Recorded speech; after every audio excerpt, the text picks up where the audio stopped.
In this week's episode, I'm joined by Karmen Smith, author, minister, and queer advocate. This week, our conversation is about the Methodist Church lifting LGBTQ bans, opting out of Mother's Day, the Potawatomi Nation, and more. Let's get started. Hey there, my name is Bernadette Smith. Welcome to 5 Things in 15 Minutes, my weekly show where I bring good vibes to DEI. That is good vibes to diversity, equity, and inclusion with a little dash of corporate social responsibility. What I've found is that there are lots of news stories about what's going wrong in the world and lots of negative data. But there are also a lot of things going right. That's what I like to focus on. I search for DEI stories that we can be inspired by and learn from. My hope is to inspire you to experiment with some of these inclusive actions and policies within your own organization to help you build a more inclusive world.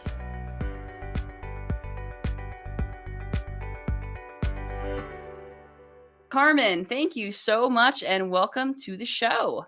Thank you for having me. Will you tell folks a little bit about yourself?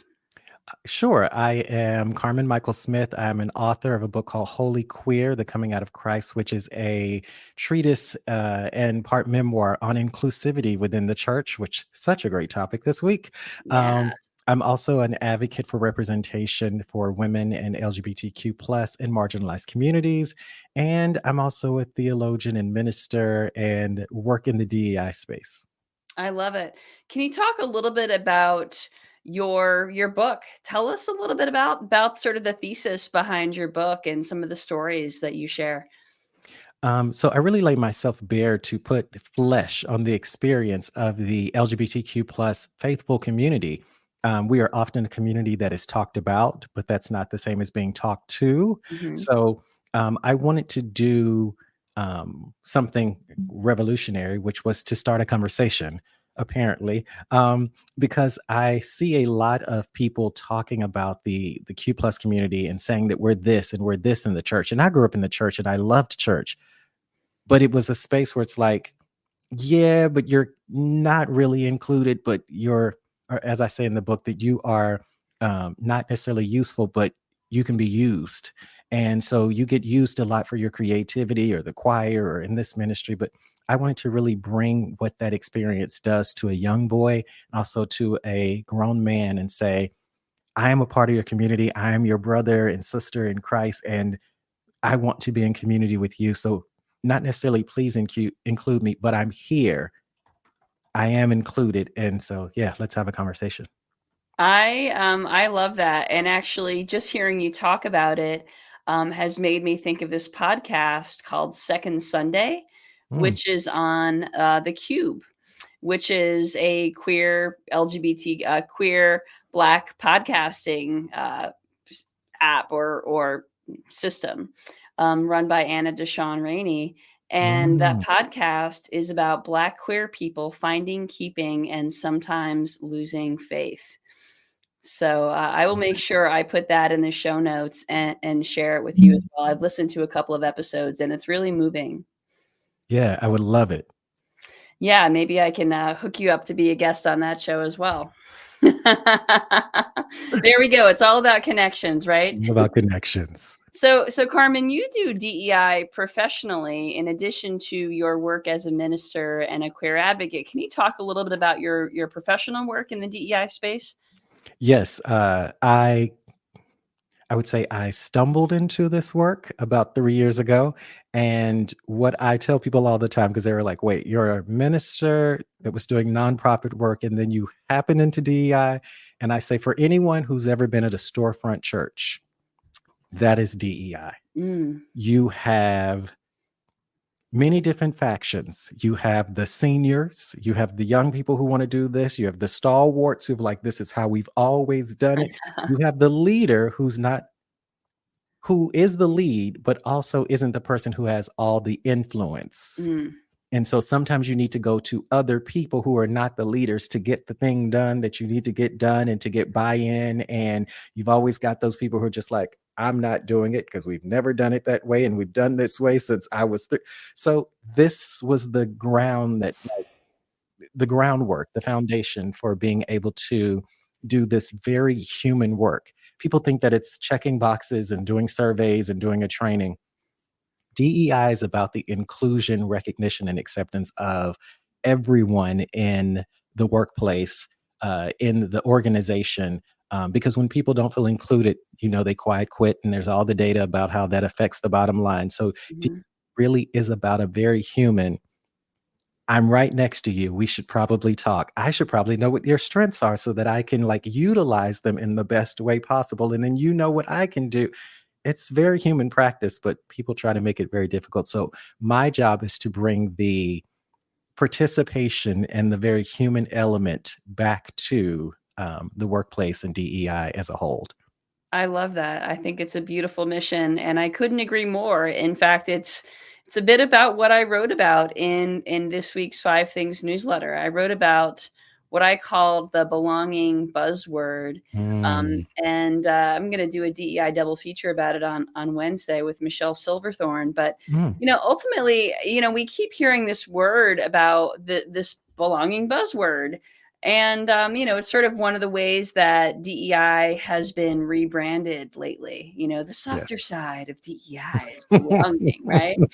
Um, but the reality is, I can speak from my experience, and I would love to hear yours as well. There have been very few places in my entire life in which I've felt like I belonged. Um, I, Absolutely.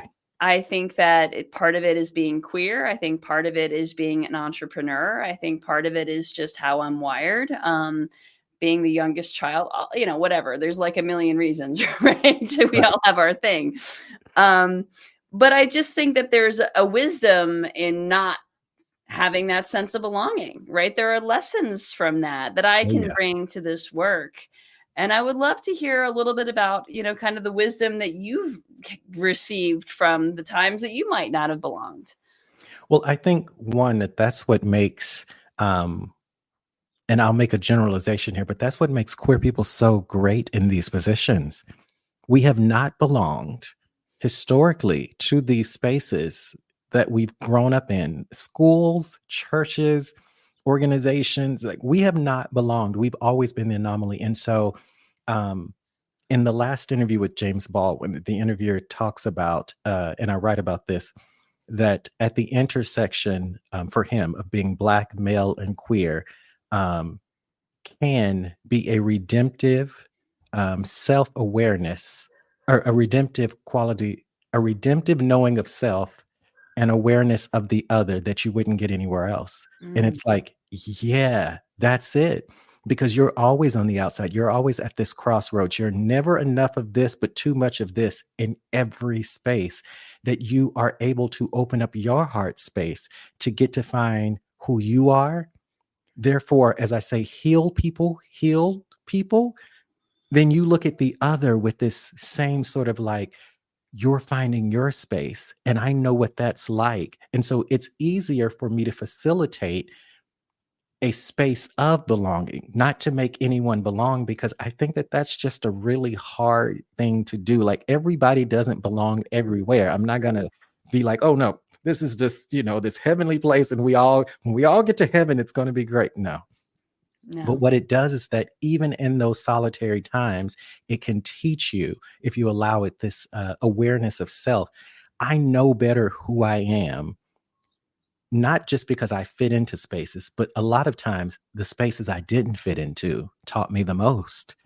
And so I'm able to better navigate myself in the world. I'm able to better navigate talking to people who are like, nope, I'm not going to do any of this DEIB stuff.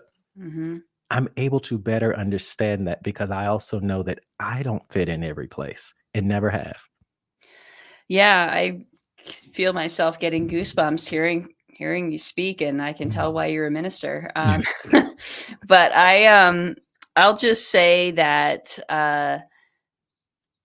I think that I think that there's wisdom in our wounds, right? And Yes. a lot of wisdom in our wounds, and I think that there's there's gifts that we can then give to help others heal as well. And I can say, at least from my own experiences, that being on the outside for so much of my life has given me too much time to think, which is like an awful lot of self-awareness, right? I chose to seize that Mm-hmm.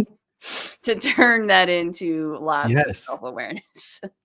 And it helps with writing the book because people are always like, "Oh, you wrote a book." I'm like, "It's a very solitary experience. I don't know about what you think that it is, like, but it's very solitary." But I had years of spending time by myself and with myself.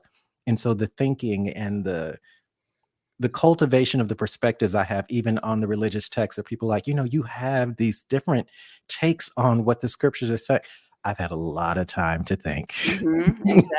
Exactly. All right. Well, on that note, let's get into this week's good vibes. The first story this week comes from the Biden administration, which has expanded Title IX rules effective August 1st to protect LGBTQ plus students and overhaul responses to sexual assault. So definitions of sexual harassment have been broadened, protections have been extended to pregnant, gay, and transgender students, and has addressed long-standing inequities.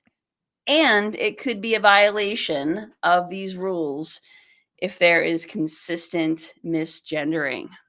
So, very, very interesting to see what happens here, Karmen. I do love this. Yes, I do. I worked in a higher education space. And again, storefront church. There are people who like, I get it. There are people who like, I don't get it, but maybe you can explain it to me and I'll try to get it. And then there are the people who are like, I will not. Yeah. And so this is the space in which I say DEI is very human. Yeah. Pronouns are about making people feel seen, acknowledged, heard. Yep. We all have that. There's not a single human being in the world, even if people say, I don't care what people think about me, and 100% of the time, all the time, no. Every human being wants to be validated. And if what it takes for someone to be validated is for you to call them by their name, by the name they've chosen, by the pronoun they've chosen, then do it.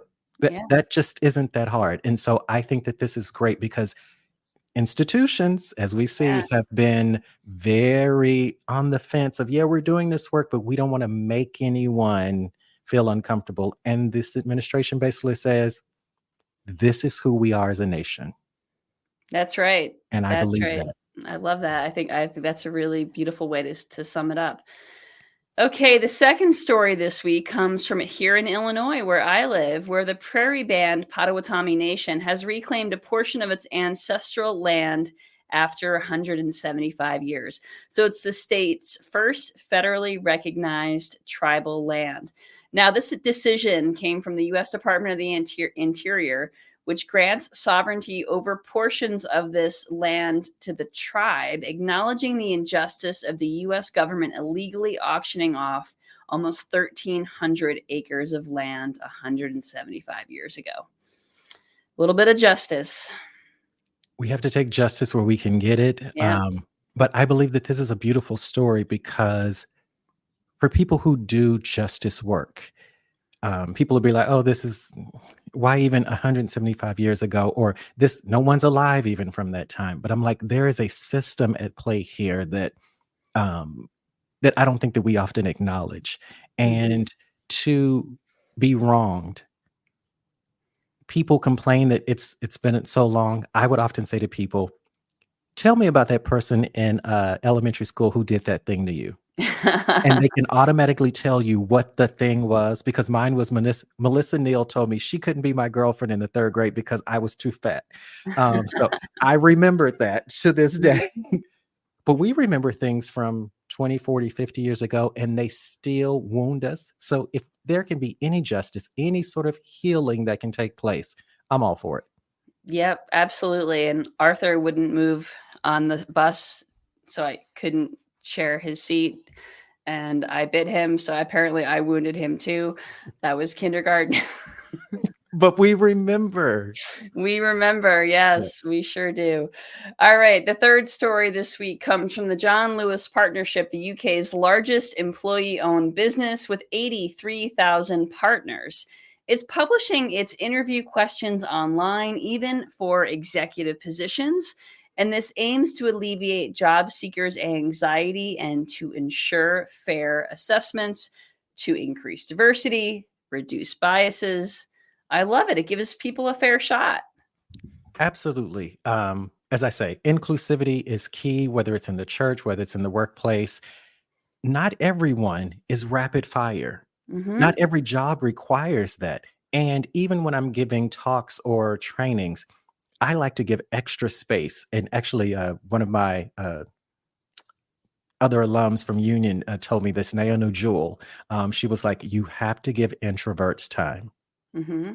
You have to leave enough space and be comfortable with, are there any questions, and letting there be space so that the introverts can think about what they're saying and then decide to say. It can't just be rapid fire all the time. And so I think anything that is more inclusive, that allows everyone to participate.